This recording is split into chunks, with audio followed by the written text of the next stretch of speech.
नमस्कार। भारत में जब भी कोई नया कानून लाने की बात होती है तो अक्सर एक जंग सी छिड़ जाती है। पर यह है क्या? क्या ये एक अकुशल सरकार का नतीजा है या फिर एक जीवंत लोकतंत्र की पहचान? चलिए आज इसी सवाल के इर्द गिर्द घूमते हैं।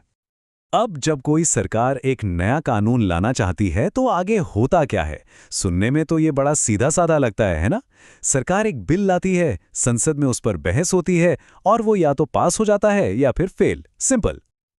लेकिन भारत में मामला इतना सीधा होता नहीं है। ये अक्सर एक बड़ी लड़ाई की शुरुआत होती है। एक ऐसा युद्ध का मैदान जहां केंद्र सरकार, राज्य सरकारें, एक्सपर्ट्स और आम जनता सब आमने सामने होते हैं। तो चलिए कुछ हाल के उदाहरणों से समझते हैं कि ये पूरी खींचतान आखिर होती कैसे है। सबसे पहले बात करते हैं शिक्षा की। ये एक ऐसा मैदान है जहां केंद्र की ताकत और राज्यों के अधिकार अक्सर टकराते हैं। देखते हैं यहां क्या हुआ।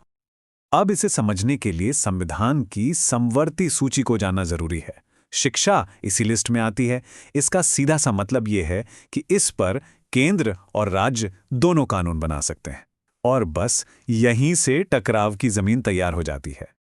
तो हुआ ये कि केंद्र ने यूजीसी के जरिए एक ड्राफ्ट पेश किया। इस ड्राफ्ट में कई बड़ी बातें थी, जैसे यूनिवर्सिटी के वाइस चांसलर को चुनने का पूरा प्रोसेस सेंट्रलाइज्ड हो रहा था, मतलब राज्यों की भूमिका खत्म, सारी पावर गवर्नर के हाथ में जा रही थी। और तो और जो राज्य इसे नहीं मानेंगे उनकी फंडिंग रोकने तक की बात कही गई थी। और बस यहीं से असली संघर्ष शुरू हो गया। कई राज्यों और मीडिया हाउसेस ने इसे केंद्र की एक कोशिश बताया कि वो गवर्नरों का इस्तेमाल करके राज्यों की यूनिवर्सिटीज पर कंट्रोल करना चाहते हैं। जैसा कि द हिंदू के इस लेख में भी कहा गया, इसे देश के फेडरल स्ट्रक्चर यानी संघीय ढांचे पर एक हमले की तरह देखा गया। तो नतीजा क्या निकला? राज्यों की तरफ से इतना जबरदस्त विरोध हुआ कि ये प्रस्ताव फिलहाल ठंडे बस्ते में है। ये एक परफेक्ट एग्जाम्पल है कि कैसे एक सेंट्रलाइज्ड रिफॉर्म को जमीनी हकीकत से टकराना पड़ता है। अच्छा, अब उन मामलों पर आते हैं जहां कानून की लड़ाई सिर्फ संसद तक नहीं रही, बल्कि सीधे सड़कों पर आ गई। यहां सवाल लोगों की जमीन और उनकी रोजी रोटी का था। ये आंकड़ा देखिए, लाखों। 26 नवंबर 2020 को इतने सारे किसान और मजदूर सड़कों पर थे, नए लेबर कोड्स के खिलाफ। ये सिर्फ एक दिन का विरोध नहीं था, ये सरकार के खिलाफ एक बहुत बड़े जन आंदोलन की आहट थी। तो इतना गुस्सा था क्यों? देखिए, इन नए कानूनों पर सबसे बड़ा आरोप ये था कि ये कंपनियों को मजदूरों को नौकरी से निकालने की खुली छूट दे रहे थे, यूनियंस को कमजोर कर रहे थे। ट्रेड यूनियनों ने तो इसे सीधे सीधे मजदूरों के हक पर एक सिस्टमैटिक हमला तक कह दिया। और ये लड़ाई सिर्फ लेबर कानूनों तक ही नहीं रुकी। इसी के साथ साथ जमीन के मसले पर भी एक और बड़ी जंग चल रही थी। 2015 में सरकार एक बिल लाई भूमि अधिग्रहण कानून में बदलाव के लिए। मकसद था कि डिफेंस, इंफ्रास्ट्रक्चर जैसे बड़े प्रोजेक्ट्स के लिए जमीन आसानी से मिले। लेकिन असली टकराव की वजह थी बिल की 2 शर्तें। इसमें कहा गया था कि इन प्रोजेक्ट्स के लिए ना तो सोशल इम्पैक्ट असेसमेंट की जरूरत होगी और ना ही 70 से 80% जमीन मालिकों की सहमति जरूरी होगी। जाहिर है, विरोध करने वालों ने कहा कि ये तो सीधे सीधे किसानों के अधिकारों को छीनना है। चलिए अब आते हैं आज के दौर के सबसे बड़े सवालों पर। हमारा डेटा, हमारे बैंक में रखा पैसा और हमारी पहचान। जब सरकार इन मुद्दों पर कानून बनाती है तो तरक्की और सुरक्षा के बीच एक बहुत ही नाजुक बैलेंस बनाना पड़ता है। कभी बेल इन क्लॉज के बारे में सुना है? ये एफआरडीआई बिल का वो हिस्सा था जिस पर सबसे ज्यादा बवाल हुआ। अगर आसान भाषा में समझें तो इसका मतलब था कि अगर कोई बैंक डूबने वाला है तो वो हमारे आपके खाते में जमा पैसे को अपने शेयर में बदल सकता है, मतलब हमारी बचत से खुद को बचा सकता है। और बस इसी एक क्लॉज ने पूरे देश में जैसे एक डर की लहर दौड़ा दी।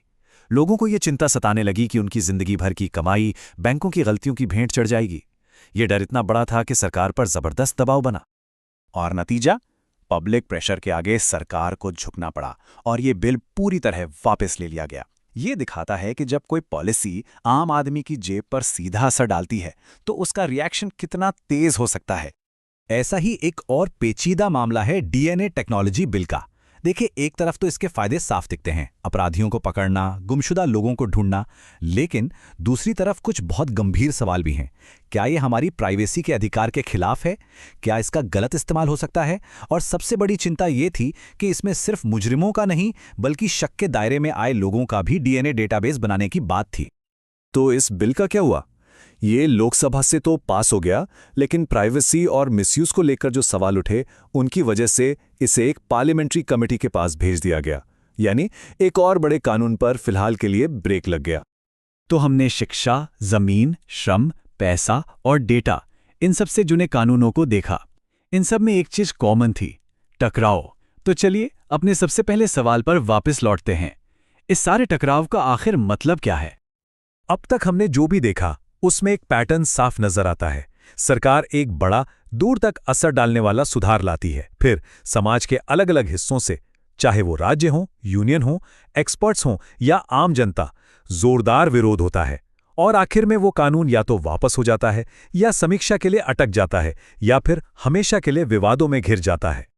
तो सवाल वही है, ये है क्या? क्या ये एक मजबूत लोकतंत्र की निशानी है जहां लोगों की आवाज इतनी ताकतवर है कि वो बड़े से बड़े कानून को भी रोक सकती है? या फिर ये एक तरह का गवर्नेंस ग्रिडलॉक है, एक ऐसा गतिरोध जहां हर जरूरी सुधार विरोध के शोर में कहीं दबकर रह जाता है? देखिए, इसका कोई सीधा जवाब शायद नहीं है।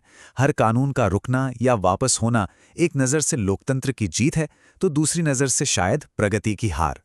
और इसी खींचतान को समझना शायद भारतीय लोकतंत्र की असलियत को समझना है।